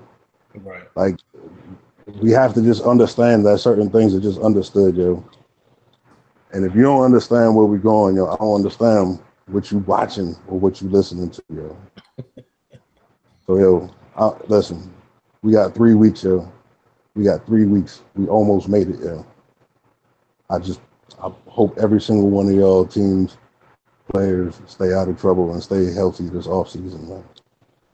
Because I think that, the Ravens, the Steelers, it's about to be crazy in the AFC North this year. The Lions. That's going to be tough. Stafford playing for that money this year. Stop it. It's about to be crazy in the league this year, Madden need to stop playing, They need to give y'all the keys to this footage, though, man. Whoever's listening at EA, stop playing, man. Early to mid-July, but come on, Stop playing, Let's get it. All right, I'm going to talk to y'all, All right, man. Definitely appreciate Dez coming on, man. Always great commentary. I want to stay on this topic for just a hot second, Smitty, and I'm going to say something, then I'll throw it to you. It kind of goes back to what I was saying is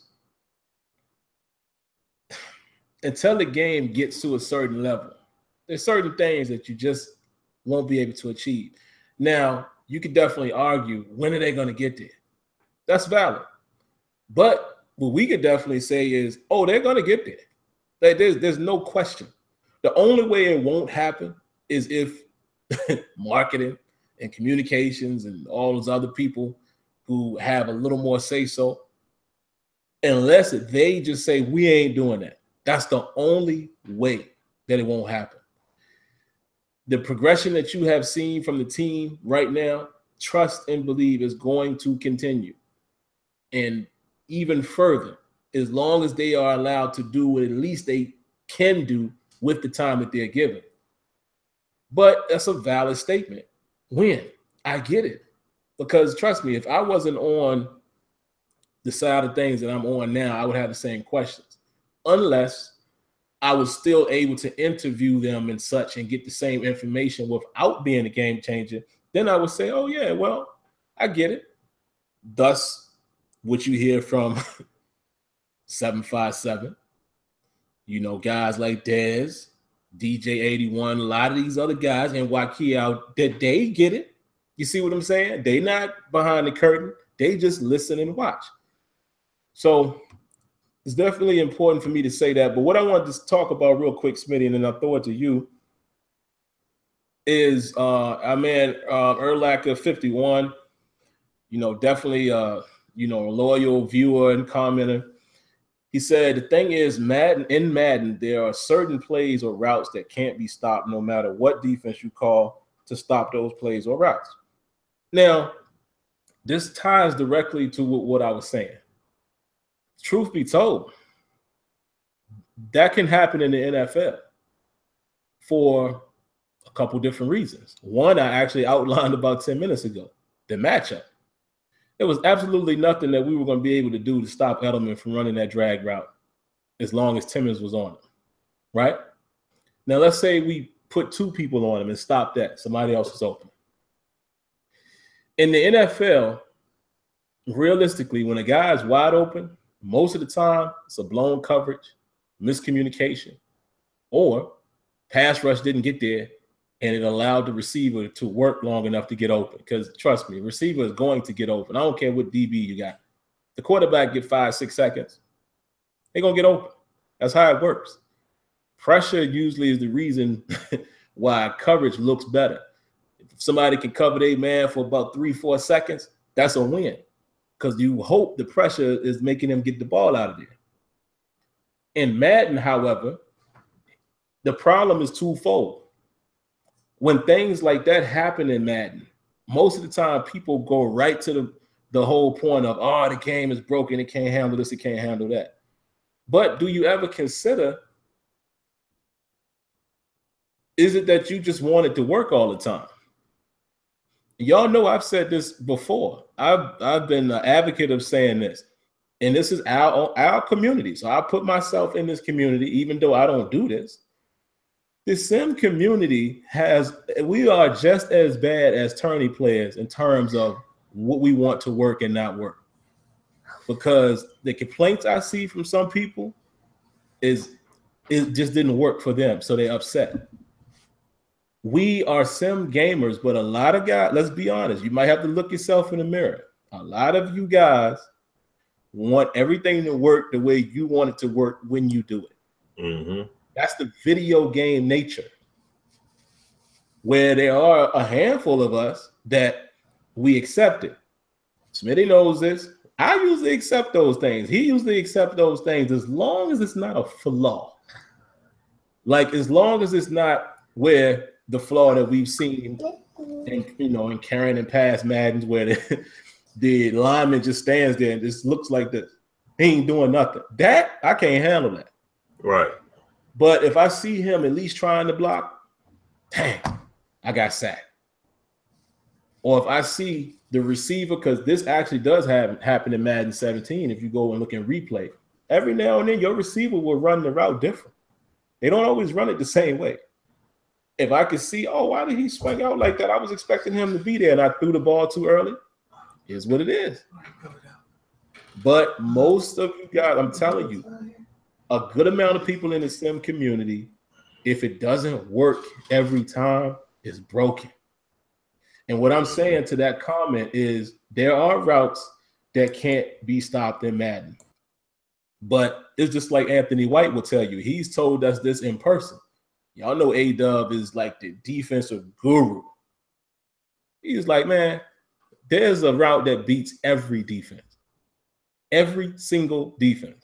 There is impossible to lock everything down. That's why you don't see it happen in the NFL. You might see a series where they just got their number, but there's never a time where nobody's open, like for a whole game, unless we talking about the AFC Championship game a couple years ago when New England had to go to Denver and Von Miller and your boy, what's my man, Ware was just having their way. Or nothing New England could do. What, Brady got sacked like 7 times? See, that's, then again, what did I say in the beginning? Pressure. The front end works with the back end. But if you give any quarterback 5-6 seconds, the receiver gonna get open. Look at your boy Aaron Rodgers, how he extends plays, or Big Ben when he's all roaming around and throwing people off. Somebody gonna get open. So that's what I'm saying is, man, it's harder for us to accept certain things like that because we're playing a video game. But I don't think enough of us accept the fact that some of these things could be happening true to form.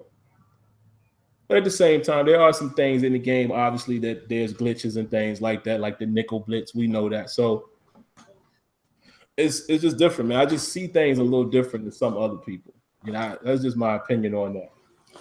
Well, this is one thing to think about, though, in that regard. Think about it from this standpoint.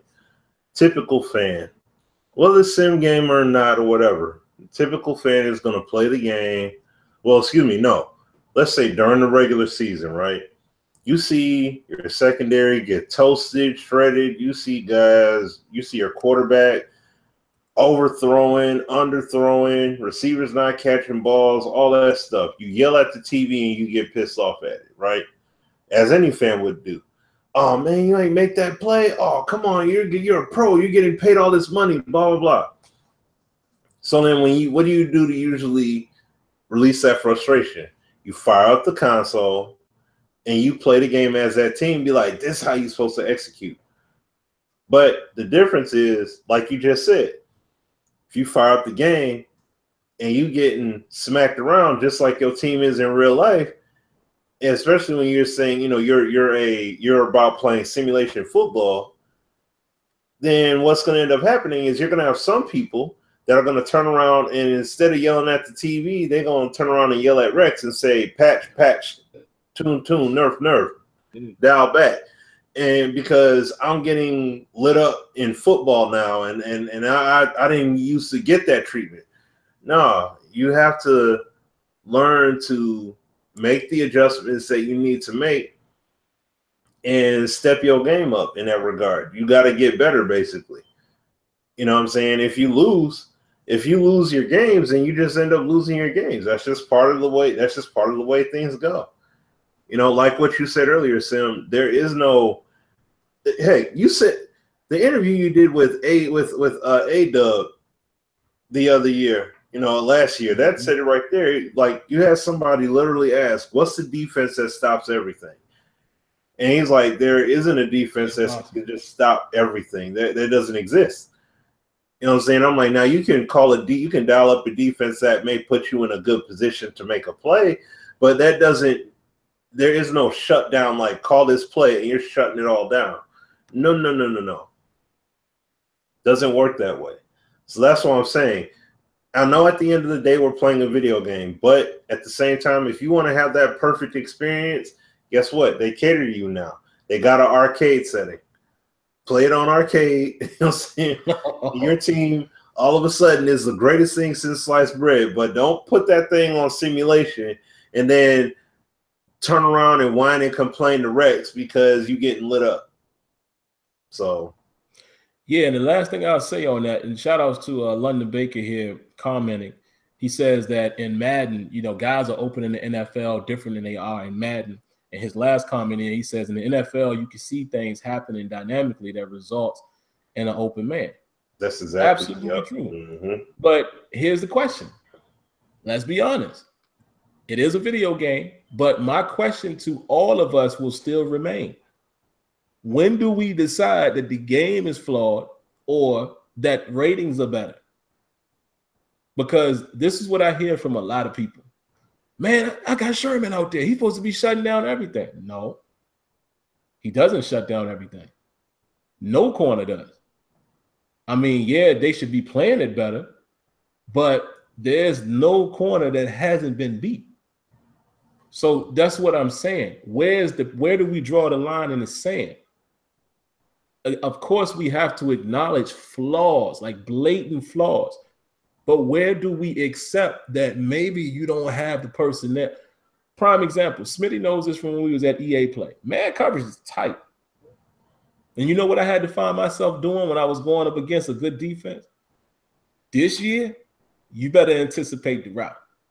And when I was doing that, I was getting catches. But when I held it a little too long, no. They're going to recover. Because, but guys were still getting beat. But I had to get it was a sim aspect where I got to get the ball out. I can't wait. I got to hit him as soon as he come out that break. And that's football. That's how it should be. So what I'm saying is, regardless of what we're hoping for, every game is going to have some issues where it can't replicate the human behavior. No game does that perfect. But again, in Madden, and I'm not just talking about you guys here commenting, I'm talking about as globally, when I just see people on Twitter and see this and see that and see videos they posted, when do we accept the fact that maybe it played out the way it was supposed to and your guy just didn't get open, or your guy doesn't have the ability to stay with this guy, one of the best receivers? Because ratings do matter to a degree. I mean, play in Madden 17 right now. You're not going to get the same success against a Richard Sherman that you would against maybe a Ross Cockrell. Now, it might not be to the percentage that you might like it, but trust me, go do it. Go do it in practice. Now, of course, like my man said, I'm sure there's still problems with certain routes that they just won't cover them the way they should. However, if you do a standard test, like an out route with Richard Sherman versus another corner, you are going to see Sherman play it tighter. because he has the ratings. So that's all I'm saying. I mean, it's almost like it's a never-ending conversation because none of us can justify whether it's playing out right or it's not, or if it's a video game issue or it's not. And that's my point. Like, I think too many people take it out on the game.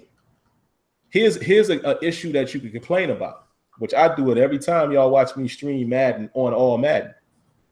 Throw a streak, one-on-one, and then all of a sudden my receiver turns around, zips, and becomes the defender. That's a problem. Why is he doing that every time? That's difficulty. That's All Madden overriding ratings. But if you were to see a guy right now, the way Madden is now, is either a win or a loss. The guy either wins at the line and you know you got him open, or he's jammed up a little bit. That's ratings. You see what I'm saying? And that, again, it goes back to our conversation earlier. The game is not in a position where it is capable of doing some of the things that you guys are expecting it to do.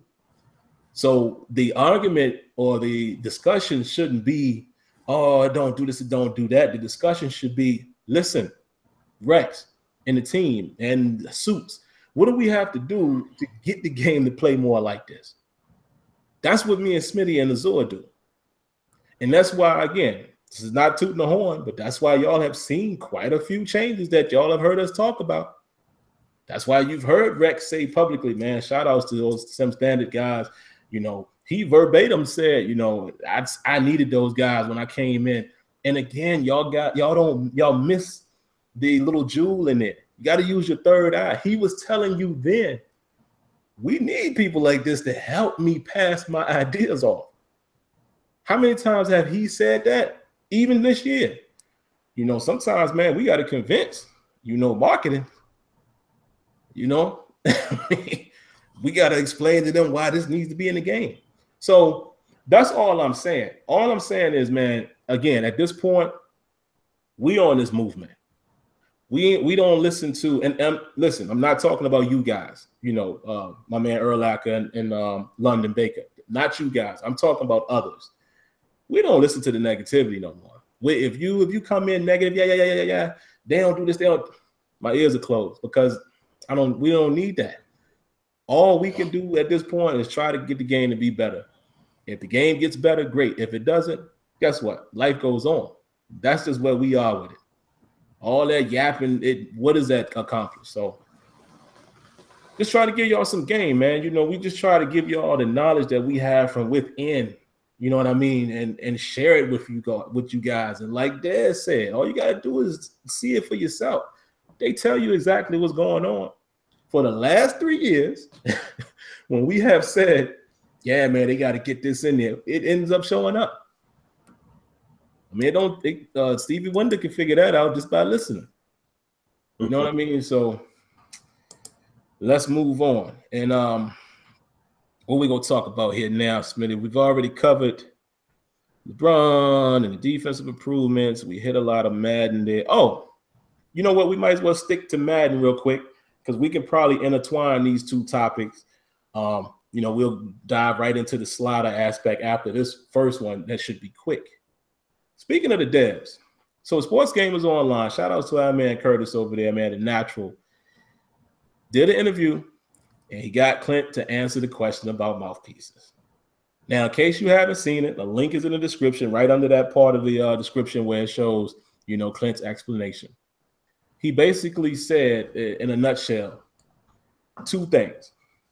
Number one, the way they animate the head and the way they capture the head, it doesn't work right now. It's going to take some tech in order to get the mouthpiece. I'll let y'all in on a little secret. I knew this last year when I talked to, shout outs to my guy, equipment guru, Dustin. He been told me that. He's like, man, honestly, it's just because of this, we don't have the technology yet to make, because think about it. When you watch a game of Madden, you see the mouth move up and down, side, eyes blinking and all of that. Because of the way they do it now and how they capture the head, they will need to build another technology to allow the mouthpiece to properly animate. That's number one. Number two, he said, honestly, in so many words, he said, that's just not priority right now. He said specifically, how do I take that into a meeting and say, we got to get this in when there's so many other things that they need to do? Is that not what me and Smitty always say? Priority. And my question, Smitty, to the public, then I'll throw it to you. Why is it so important? Listen, I want a game I always tell y'all, I want a replication, both on the field and both off the field, and also including how everything looks. I want it to look just like the real thing, from mouthpieces to face paint, whatever. But if it's not there, that mouthpiece does not affect my experience in the game. And for people who are really asking for that, here's my question. Are you fully satisfied with the package of Madden right now, gameplay-wise and franchise-wise? Are you fully satisfied? Because if that's what's burning you up, is the fact that there's no mouthpiece, you're telling me that you are absolutely comfortable with the way the game is right now. And if you are, more power to you. SimFBallCritic is not, nor is Smitty, nor is Azure. So you can bet your bottom dollar that I am not going in there and telling them we got to get their mouthpieces. I am not doing it. Y'all can record that, make a GIF out of it. Sim and Smitty is not requesting mouthpieces at the moment. When we get everything done on the field, then y'all can expect us to go after those little bells and whistles. Because to me, that's a minute bell and whistle, in my opinion. But what are your thoughts on that, Smitty? I mean, even after Clint is transparent, he still gets killed. So it's like a lose-lose. Oh, yeah. No, the devs, I mean, hey, they catch it no matter what. So that's just something that just roll with the territory on that. But, yeah, Clint broke it down as far as the mouthpieces and everything. And, I mean, what he said was pretty straightforward. Let's see, once again, you know, this is something that we touched base on in the past. You have guys that are hardcore about equipment. Like when NCAA football came out, when NCAA 14 was getting ready to come out, I mean, you had multiple people that were like, if this particular piece of equipment or this edition from this brand is not in the game, I'm not buying it. If they don't have these colored socks, I'm not buying it. If they not like, you know, it's like, it's very funny to me, but at the same time, like just like how we care about gameplay, they care about those accessories. So to them, it's like a deal breaker if they don't have what it is that they want in the game. Just like how we talk about the trenches, and we talk about how it needs, like how when we didn't have double team pass blocking in Madden, and we was going all in on that. You know what I'm saying? People, should I even buy the game because it doesn't have it? Like all that stuff, all the U-shaped pocket and everything. So it's like for the U-shaped pocket arguments, for the pass placement arguments we have, it's about particular brand of socks, particular shoe, or whatever. You know, in this case, we're talking about mouth guard. So, you know, it's whatever. I mean, I said this before.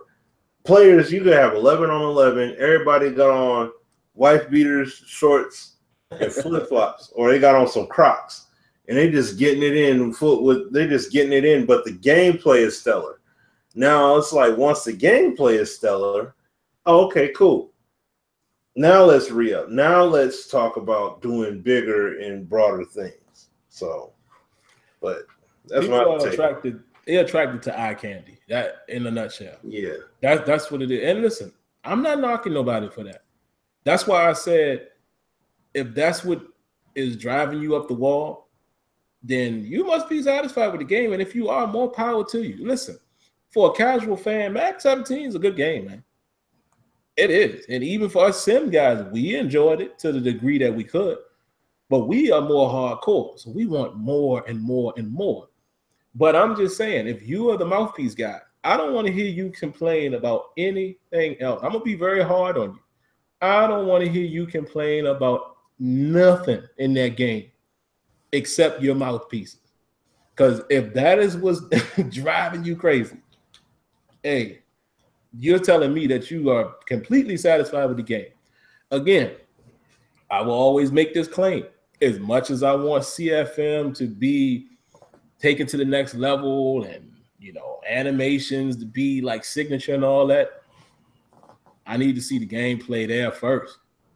Now, some people will say, no, Sim, well, that signature animations is gameplay. No, it ain't. It is, but that's just paint. Because if we ain't got that poetry in motion, like Smitty mentioned, what's the point? If certain things don't matter in the game, what's the point of having all these additional things to do in CFM? And y'all know I want everything. Take Deuce Douglas' whole list and throw it in there. And on top of that, whatever that's not on his list that was in Head Coach 09, throw it in there. But guess what I'm going to end up doing after a week playing the game? If it ain't up to par, I'm going to be like, man, I made this adjustment, man, to the, you know, my guy and his progressive fatigue and all that. It don't even matter because when he in the game, I'm going to be pissed. See, they go hand to hand. So we are gameplay first. Fundamentals, build from there and blossom out. That's how we look at it. Speaking of that, and you know what? That's just funny. The real meal ticket. You know, people saying that the game looked the same. Listen, again, Smitty and I has covered this, and I'm not even going to try to tell people how Madden 18 look. I'm going to let y'all see it. But we've said this even 2 years ago. When you glance at a game or you don't zoom in and all that, how many games look different? What looks different about NBA 2K17 than it did in 2K14? What looks different? I looked at the trailer, some gameplay actually of PES today. I don't see no different than it was last year. Maybe I don't know soccer, so I couldn't even determine what was better in gameplay. But my point is, people get so hung up on even that stuff. Oh, it looked the same. Listen, I've been playing 2K basketball for the longest. It looked, to me, 2K17 looked just like 14, in my opinion. But that doesn't stop me from playing the game. So I don't get that argument from people either. It looked the same. It looked the same. How much of a jump are you going to see from year to year? We haven't seen that. Think about it, guys. No video game that we've played has leaped, like completely leapfrogged the last year's visual version. Think about that for a minute. What game has done that? From 04 to 05. It was like night and day. No game has done that I can recall. No game that comes out yearly. So again, man, some of the complaints, listen, that's y'all's opinion. I let you have it, but I don't feel that. So I just can't dive into that conversation. But Smitty, man, I guess we can round it up with this, man. We did perfect timing tonight, man, as far as these topics. Yeah. Sliders. Now, I'm streaming last night, right? And I know it was just a troll. And y'all know, I don't engage with people on Twitter anymore. I don't engage them in YouTube comments. And I love this life I'm living now. It's so stress-free. I just don't care. Say what you want to say. But, when it's a stream, it's live. I like to talk and, entertain people who are watching. There's this guy in there. He's trolling. He's basically saying, oh, you're playing on Madden. You're trash, because I was losing. I lost the game, whatever. I'm 7-4 now. So what? I've said plenty of times, I'm not the best Madden player in the world. If I was, I'd be out there going that problem in them and whoever else and getting that money. So either way, even if it was a sim tournament, there's some guys right here in this chat that give me a run. Your NY Kias and 757. I have lost to those guys. I have actually beat them before, but I would probably lose to them. If I played both of them 10 times, I might win 2 or 3 games. It is what it is. So what? So anyway, he's saying that, right? So then he's upset because, I explained to people why I play with adjusted sliders to try to make the game a little more balanced. And here's the thing, man. People seem like their chest is bigger or something if they play on all Madden and can win. Whereas Smitty and I have told you several times, and the devs publicly, the game is tuned in the most balance on All Pro. All Madden does exactly what that description says. Tries to beat you at all costs. So automatically, you have to do some type of cheesing to beat All Madden. Now, I'm not saying everybody does it, but think about it. You have to do some type of manipulating or something because the game is trying to stop everything you're doing. Not strategically, because y'all have seen where the ball sails or the receiver stops. You see this nonsense. So anyway, let's get to the point. This guy was saying, the sliders, there should be no sliders in the game. And on the surface, I get what he's saying. But here was my argument, Smitty.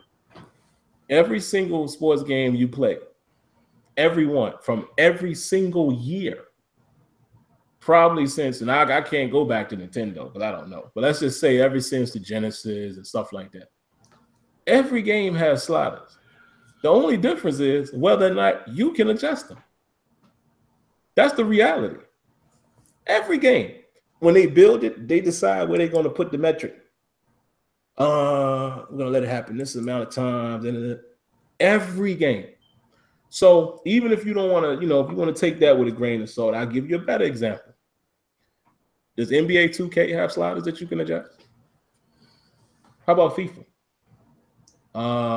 NHL, which NHL's is very robust, which in my opinion allows you to make it an even more simulation game because you can tune the effectiveness of physics when the bodies collide and puck and all of that.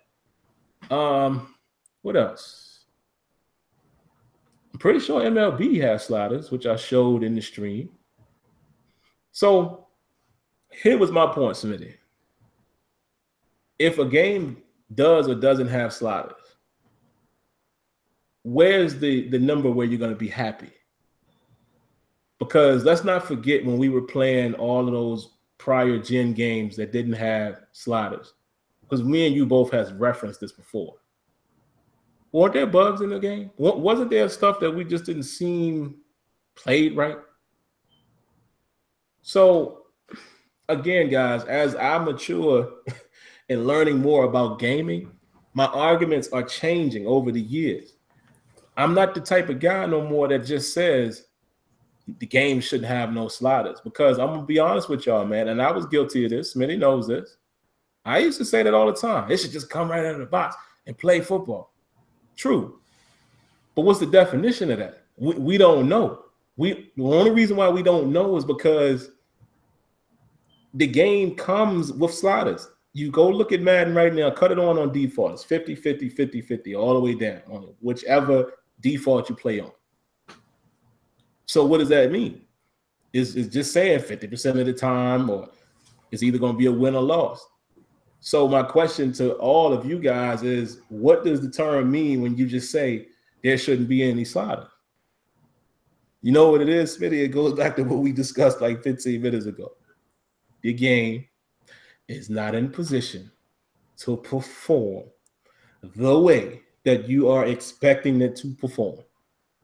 And most of you guys, NYK is in here, and I know I've heard him say this before. I've heard Shop say this before.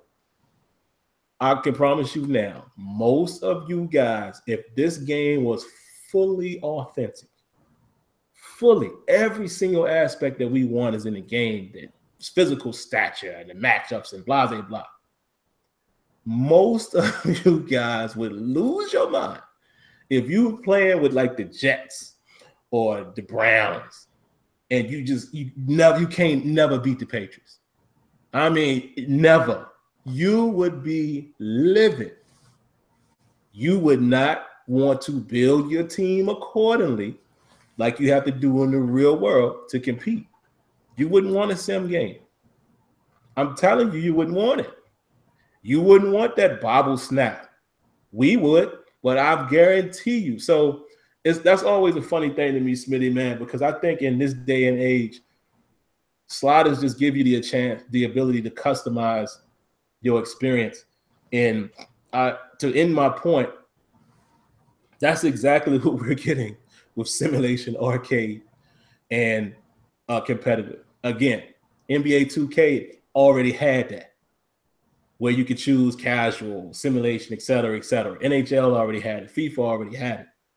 So why do people get so brand new when it comes to Madden? I just don't understand that, man. But what are your thoughts, Smitty, man? I know we've talked about this in the past, but in general, are sliders important? And if there weren't any sliders, what is the definition of that? Like, what does that mean?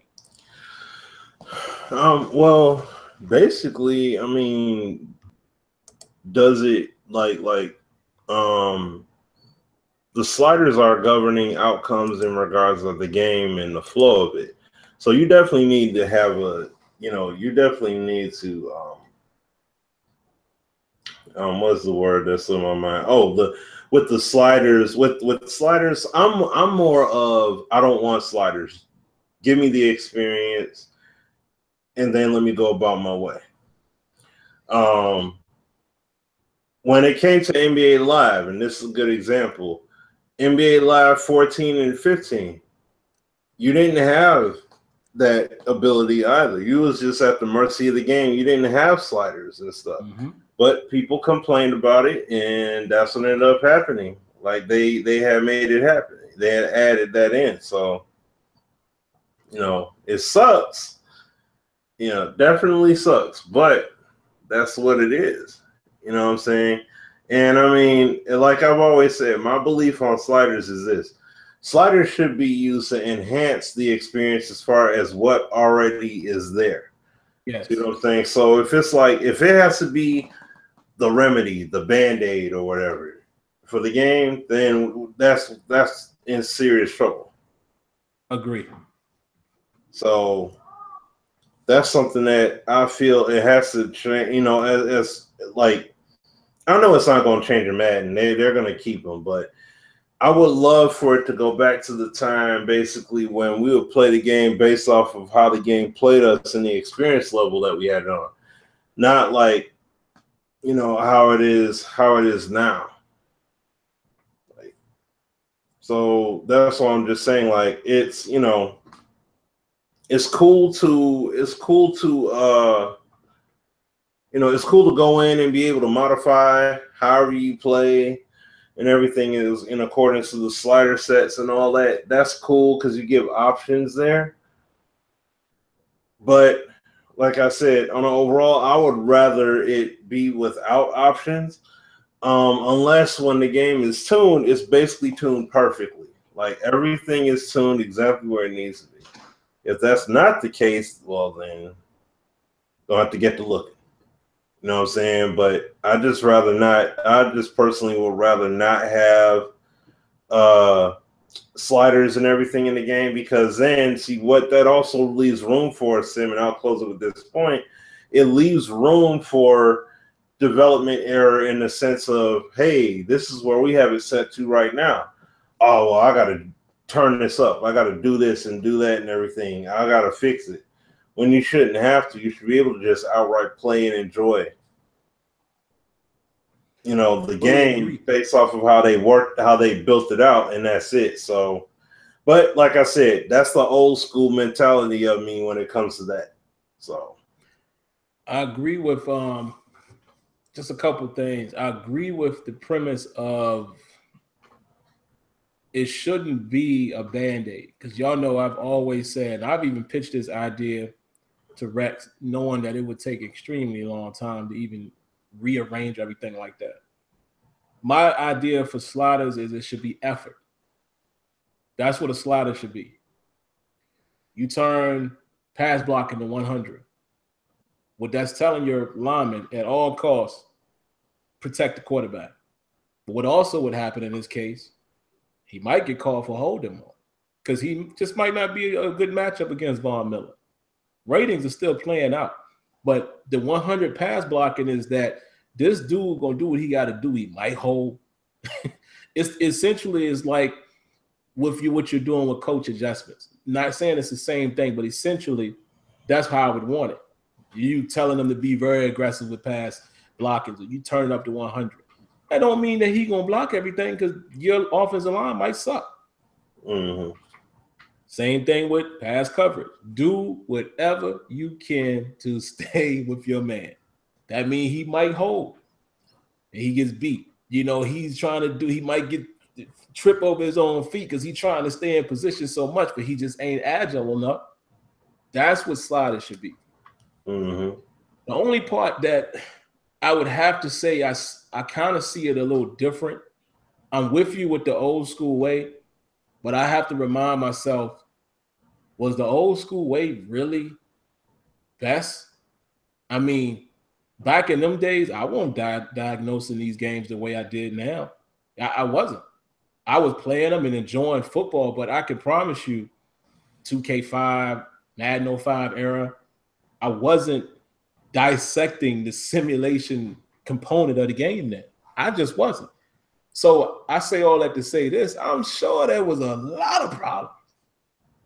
And maybe a slider could have helped, maybe not. We don't know. And see, that's why the point that Smitty and I both are making is, number one, the sliders need to mean something different. It doesn't need to mean, oh, this is going to help with, you know, fixing this problem if you're, you know that the Madden slider gurus, if you do put penalties, if you put holding at 33 and put this at 67, I'm like, man, that need to go. But I think the sliders need to get to a point where it's either effort or there's no way I can sit here and lie and say I wouldn't want the accessibility that NHL 17 introduced to the table. Them kind of sliders? Absolutely. Because you think about it, if you took what NHL has and put that in Madden, look at all the stuff that we can affect. How much physics affects body contact, ball physics. We could affect the degree of how much the ball. So now, if you prefer to play this way, you heard me and Smitty say a long time ago, back when Vic Lugo was there, he let us play with physics, and we had that ball coming out every time somebody brushed against it. So imagine if you can customize it to where if there's any contact with that ball loosely, it's coming out. See what I mean? You could custom. So if the sliders are to that degree and or it means effort, I'm in favor of it.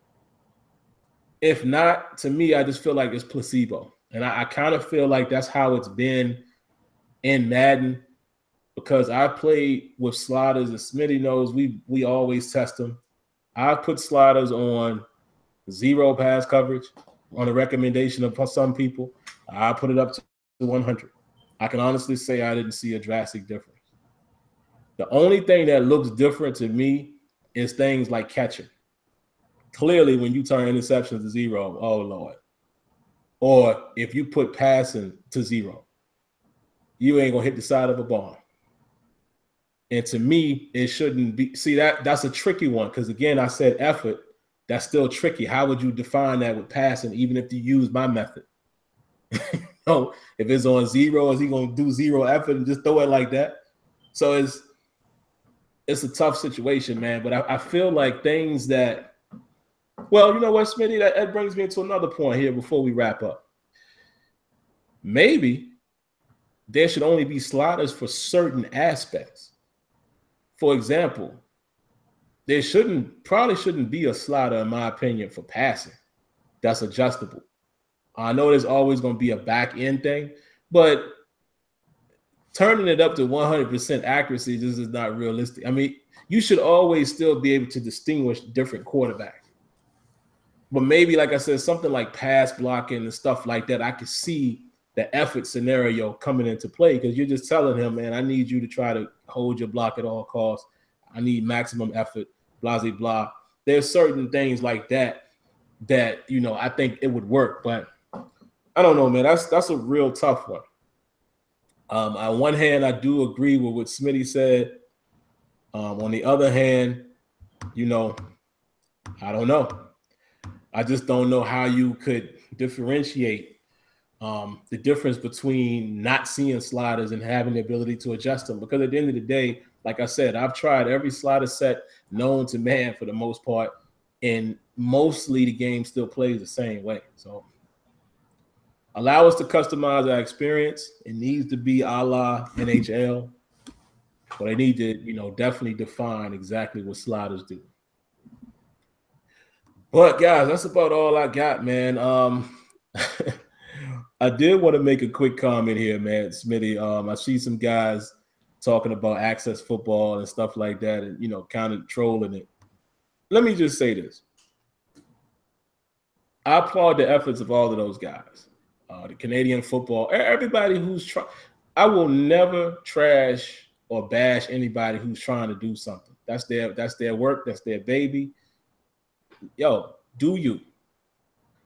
The people that I would be commenting on is those who have literally told me, Madden still ain't doing this, man. Forget that. I'm gonna rock out with access football. Word. Man, you know what? I ain't even messing with Madden. I'm gonna play that Canadian joint. Really. Because at the end of the day, what experience are you gonna get from those games that's gonna trump Madden? Like, let's be honest. As much as we don't think the game is where it's at, those games are nowhere close in any regard.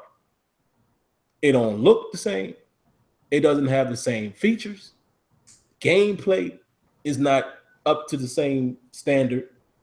Player movement is absolutely not anywhere close to where it is on Madden, and we ain't happy with Madden. So if you coming at me with that, I am not paying you any attention. Because clearly, I mean, you might just say you don't like EA. That's cool. But don't try to argue with me saying that's like I'll give you a more manly type of example.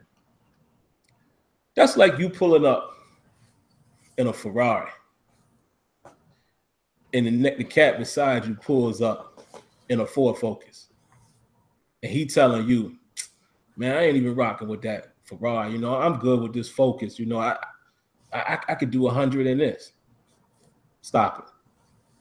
Like, come on, buddy. Like, that's just my opinion on that. No knock to the guys making the games, but you missing me when you trying to tell me why you ain't playing Madden because you gonna play those games. Yeah, okay. Good luck with that. But what you got, Smitty, man? Anything last call here before we roll out? No, nothing much really, except thanks to everybody for coming through and hanging out with us again. But I will say this though, off of what you're saying, we're not playing a mobile game over a console game. Bottom line, point blank, period. So might as well just buckle in, dial in, and enjoy it. You know what I'm saying?